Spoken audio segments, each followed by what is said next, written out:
Hello everyone, welcome to value investors. आज 15 अक्टूबर के दिन डी मार्ट और एलटीआई ने अपनी Q2 के अर्निंग्स रिवील कर दी हैं। तो चलिए देखते हैं कि कैसे उनके रिजल्ट्स रहे हैं और जिन किसी के पास पोर्टफोलियो में ये शेयर हैं तो उनको ये होल्ड करने चाहिए या सेल कर देने चाहिए या फिर फर्दर बाय करना चाहिए। तो चलिए सबसे पहले अर्निंग्स को रिव्यू कर लेते हैं, उसके बाद देखते हैं कि हमें क्या डिसीजन लेना है। तो सबसे पहले हम डी मार्ट्स के अर्निंग को रिव्यू करेंगे। तो ये जस्ट एक ओवरव्यू है, क्योंकि फिगर्स करोड्स में है तो मैं बार बार करोड़ वर्ड का यूज़ नहीं करूँगा, मैं सिर्फ नंबर बोलूँगा। आपको समझ में आ जाना चाहिए कि मैं करोड्स में ही बात कर रहा हूँ। क्योंकि Q2 के रिजल्ट्स आए हैं तो इसका जो लास्ट क्वार्टर था वो जून का था, यानी Q1 अप्रैल मई जून, और लास्ट ईयर सेम क्वार्टर की अगर बात करेंगे तो वो जुलाई अगस्त सितंबर 2021। तो हम सबसे पहले लास्ट ईयर के Q2 के रिजल्ट्स देखते हैं। रिजल्ट्स का मतलब है उसका रेवेन्यू उस समय क्या था। उस समय रेवेन्यू था 7788, जो कि आज Q2 में इस साल हो गया है 10638, यानी कि रेवेन्यू में काफ़ी अच्छा जंप है। और अगर हम इसको पिछले क्वार्टर से कंपेयर करें तो लास्ट क्वार्टर में ये नंबर था 10038। तो quarter on quarter and year on year आप देख सकते हैं कि कंपनी के रेवेन्यू में काफ़ी अच्छा जंप आया है। अदर इनकम पे हम उतना ज़्यादा फोकस नहीं करेंगे, क्योंकि अदर इनकम रेकरिंग इनकम नहीं होती है, यानी कि कंपनी का मेन बिजनेस है वो उसके ऑपरेशंस होता है, जिस भी बिजनेस में कंपनी डील करती है। अदर इनकम एक साइड इनकम होती है, उसको हम ज़्यादा कंसीडर नहीं करते हैं, लेकिन फिर भी ये इनकम उसके प्रॉफिट में ऐड मानी जाएगी। फर्दर हम देखते हैं कंपनी के रेवेन्यू तो अच्छे हैं। तो नेक्स्ट अब हम देखते हैं कंपनी के खर्चे की बात करते हैं कि कंपनी ने कितना खर्चा किया है, खर्चों पर कुछ कंट्रोल किया है नहीं किया है, year on year and quarter on quarter.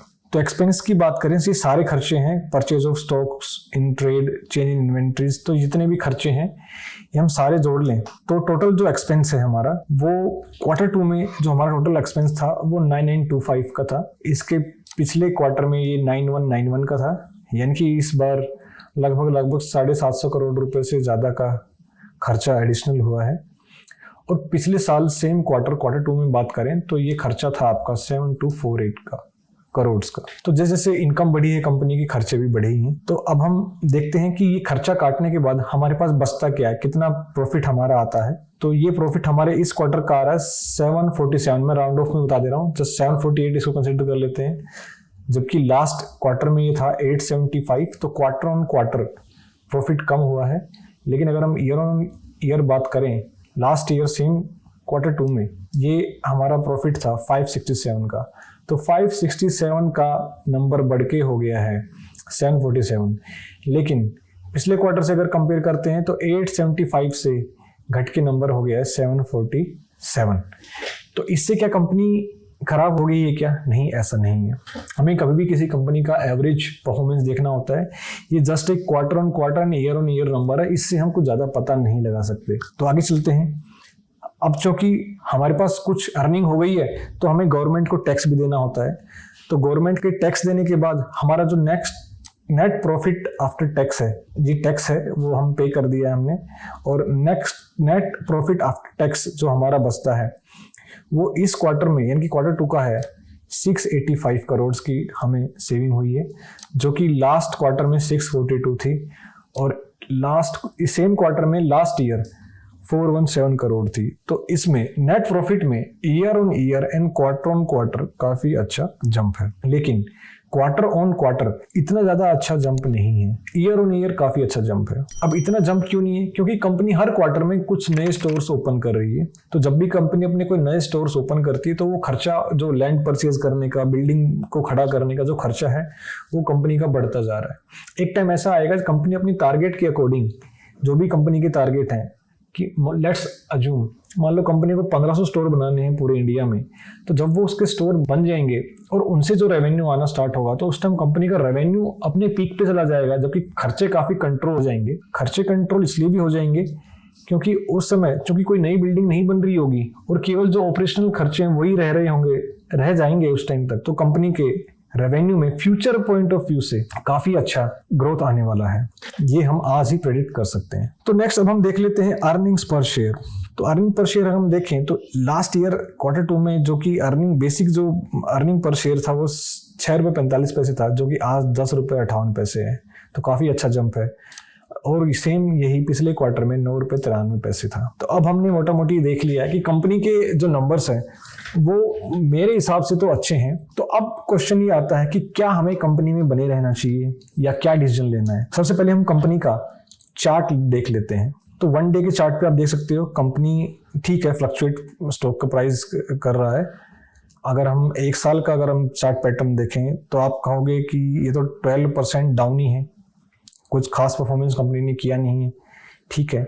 लेकिन अगर यही हम 5 साल का चार्ट देखें तो पिछले 5 सालों में कंपनी ने 278% का जंप दिया है स्टॉक प्राइस में। तो इसी को बोलते हैं एवरेज परफॉर्मेंस। तो हम इसकी एवरेज परफॉर्मेंस भी देख लेते हैं कि पिछले 5 साल में अगर मोर देन 250% का कंपनी के स्टॉक प्राइस में जंप आया है, तो क्या कंपनी की परफॉर्मेंस पिछले 5 साल में बढ़ी है या कम हुई है, ये हम इसको चेक कर लेते हैं। तो अब हम कंपनी के ईयर ऑन ईयर नंबर का एनालिसिस करेंगे। मार्च 2012 में कंपनी की सेल 2200 करोड़ रुपए की थी, फिगर्स इन करोड़ है, ठीक है। 2200 करोड़ रुपए की सेल थी, जो कि मार्च 2022 में 30,000 की हो गई है। तो मैं इसको बोलूँगा ऑलमोस्ट 15 टाइम्स कंपनी की सेल बढ़ी है। कितने सालों में? 10 सालों में। तो कंपनी की एवरेज परफॉर्मेंस तो अच्छी ही है। अगर मैं पिछले साल की भी देख लूँ कि 2021 में 24,000 करोड़, कम थी क्योंकि कोविड का टाइम था। मार्च 2020 में 24,870 करोड़ थी। मार्च 2019 में 20,005 करोड़ थी। तो ईयर ऑन ईयर हम देख सकते हैं कि कंपनी के सेल में जंप तो है। जैसे जैसे कंपनी अपने स्टोर्स की संख्या बढ़ाती जा रही है, कंपनी के सेल भी बढ़ती जा रही है। सेम वे खर्चे भी आप देख सकते हो बढ़ते ही जा रहे हैं। ईयर ऑन ईयर खर्चे भी काफ़ी बढ़ गए हैं। ऑपरेटिंग प्रॉफिट की बात करें वो भी हमारा बढ़ा ही है। और ऑपरेटिंग प्रॉफिट मार्जिन जो हम देख सकते हैं कि लगभग 8%, 9%, 8 या 9 के बीच में कंपनी ने मेंटेन किया हुआ। बहुत ही अच्छी बात है। कंपनी का ऑपरेटिंग प्रॉफिट मार्जिन मेंटेन रहना चाहिए। ये नहीं कि किसी साल में तो आपका प्रॉफिट 15% है, किसी साल में 1% है। ऐसा इतना ज़्यादा फ्लक्चुएशन नहीं होना चाहिए। तो सेम वे सारे खर्चे काट के और टैक्स वगैरह डिडक्ट करके जो प्रॉफिट आफ्टर टैक्स बचता है वो भी आपका ग्रोथ देख लेना। जो मार्च 2012 में 89 करोड़ था, वो आज अगर मैं ट्रेलिंग 12 मंथ की बात करूं तो लगभग 3,000 करोड़ के करीब पहुंच गया है। और अगर मार्च 2022 की बात करूं तो 2,064 करोड़ हो गया है, जो कि प्रॉफिट बिफोर टैक्स है। और नेट प्रॉफिट भी टैक्स घटाने के बाद काफी अच्छा इसमें जंप आप देख सकते हैं। तो कंपनी की हम सेल्स देखते हैं, कंपाउंडेड सेल्स ग्रोथ, ये हमें चेक करनी होती है कि पिछले 10 साल में कंपनी ने क्या ग्रोथ की है। 30% की ग्रोथ की है कंपनी ने, पिछले 5 साल में 20%, पिछले 3 सालों में 16% और पिछले 12 महीनों में 39% की ग्रोथ है। तो कंपनी की सेल्स में भी ग्रोथ आप दे सकते हो, प्रॉफिट में भी काफ़ी अच्छी ग्रोथ है। स्टॉक प्राइस CAGR आप देख सकते हो कि पिछले 1 साल में 19% डाउन है। अब ये देखो, अब इससे पता लगता है कि कंपनी तो ग्रो कर रही है लेकिन स्टॉक प्राइस डाउन क्यों है। तो रीजन हम सबको मालूम होना चाहिए कि एक्सटर्नल फैक्टर्स की वजह से ये सब हो रहा है। यूक्रेन और रशिया के वार की वजह से ये हो रहा है, जिसका इम्पैक्ट हमारे ऊपर भी आ रहा है। और अभी रिसेशन की भी खबरें काफी पॉपुलर है मार्केट में। तो चूंकि रिसेशन आने वाला है, RBI ने भी पहले ही बोल दिया कि रिसेशन 2023 में आएगा ही आएगा, ये ऑलमोस्ट तय है। तो इस चक्कर में जो इन्वेस्टर्स है या फिर जो भी ट्रेडर्स हैं जिनको ज्यादा अपने जो डे टू डे पे अपने स्टॉक बाय या सेल करते रहते हैं, वो अपने जब स्टॉक को बेच देते हैं तो प्राइस डाउन आता ही रहता है। तो इससे हमें घबराने की जरूरत नहीं, क्योंकि कंपनी में तो कोई दिक्कत है ही नहीं, कंपनी तो फंडामेंटली स्ट्रॉन्ग है। केवल अगर एक्सटर्नल फैक्टर्स की वजह से स्टॉक का प्राइस डाउन आ जाए तो उसकी वजह से कंपनी कोई खराब नहीं होती है। तो इस कंपनी के केस में हम डिसीजन ये ले सकते हैं कि हमें इस कंपनी को होल्ड करना चाहिए। और जब भी कंपनी अगर रिसेशन आएगा, अगर आता है, तो प्राइस इसका डेफिनेटली डाउन जाएगा ही जाएगा और उस समय हमें इसको एक्यूमुलेट करना है, उस समय हमें बाय करना है। तो अब हम नेक्स्ट देख लेते हैं लार्सन एंड टूब्रो इन्फोटेक के नंबर्स। तो सितंबर 2022 के जो इनकम्स है, रेवेन्यू फ्रॉम ऑपरेशंस, चलो हम दोनों को ही जोड़ लेते हैं। अदर इनकम इन्होंने दिया, हालांकि हमें अदर इनकम को इतना रेफर नहीं करना चाहिए क्योंकि other income as and when होती है, ये कोई रेगुलर नहीं होती है। हमारा main focus revenue from operations पे होना चाहिए, लेकिन चूंकि नंबर पढ़ने के लिए हमें इनको ऐड करना ही पड़ेगा। रुपीज मिलियन में फिगर है। तो इस बार का जो अर्निंग है वो 49,760 है, जो कि पिछले साल सेम क्वार्टर में 38,782 था ये टोटल इनकम, यानी कि लगभग 1100 मिलियन का जंप हुआ है। और पिछले क्वार्टर में ये 46,669 था। तो इसमें भी क्वार्टर ऑन ईयर काफ़ी अच्छी परफॉर्मेंस दी है। अब हम आते हैं खर्चों पर, क्योंकि इन कंपनियों के खर्चे जो खर्चे होते हैं वो एम्प्लॉयज़ पे होते हैं। आप देख लेना इसको, एम्प्लॉई बेनिफिट एक्सपेंसेस पिछले साल सेम क्वार्टर में 23,692 था, इस साल 30,000, यानी कि लगभग 7,000 मिलियन रुपीज़ का जंप आया है। क्योंकि इनको रिटेन करने के लिए काफ़ी इनके सैलरी में हाइक्स करते रहना पड़ता है आईटी कंपनियों को, इनको अपने जो अच्छे एम्प्लॉई हैं उनको रिटेन करने के लिए। तो ये इनका सबसे ज़्यादा खर्चा होता है। और लास्ट क्वार्टर से अगर हम इसको कंपेयर करें तो लास्ट क्वार्टर में ये 28,723 था। तो year on year and quarter on quarter employee benefit expenses हैं वो बढ़े हैं। Same way operating expenses, finance cost, depreciation and amortisation. Okay, तो टोटल अगर खर्चा देख लें तो ओवरऑल खर्चा हमारा बढ़ा ही है year on year and quarter on quarter दोनों तरीके से। तो प्रॉफिट बिफोर टैक्स पे अगर हम चेक कर लेते हैं, प्रॉफिट बिफोर टैक्स रेवेन्यू और खर्चों का जो रेशियो होता है year on year quarter on quarter अगर हम चेक कर रहे हैं तो आपका प्रॉफिट बिफोर टैक्स ज़्यादा ही है पिछले क्वार्टर से भी और लास्ट ईयर के सेम क्वार्टर से भी। ये अच्छी बात है कि इतने खर्चे बढ़ने के बावजूद कंपनी ने जो प्रॉफिट बिफोर टैक्स है वो अच्छा पोस्ट किया है। उसके बाद गवर्नमेंट को टैक्स देना ही है हमें। गवर्नमेंट के टैक्स निकालने के बाद भी अगर हम देख लें तो नेट प्रॉफिट जो है वो ईयर ऑन ईयर इस बार का ईयर ऑन ईयर के कंपैरिजन में भी और क्वार्टर ऑन क्वार्टर के कंपैरिजन में भी काफ़ी अच्छा है। अब हम देख लेते हैं अर्निंग पर शेयर अर्निंग में कितना जंप आया है।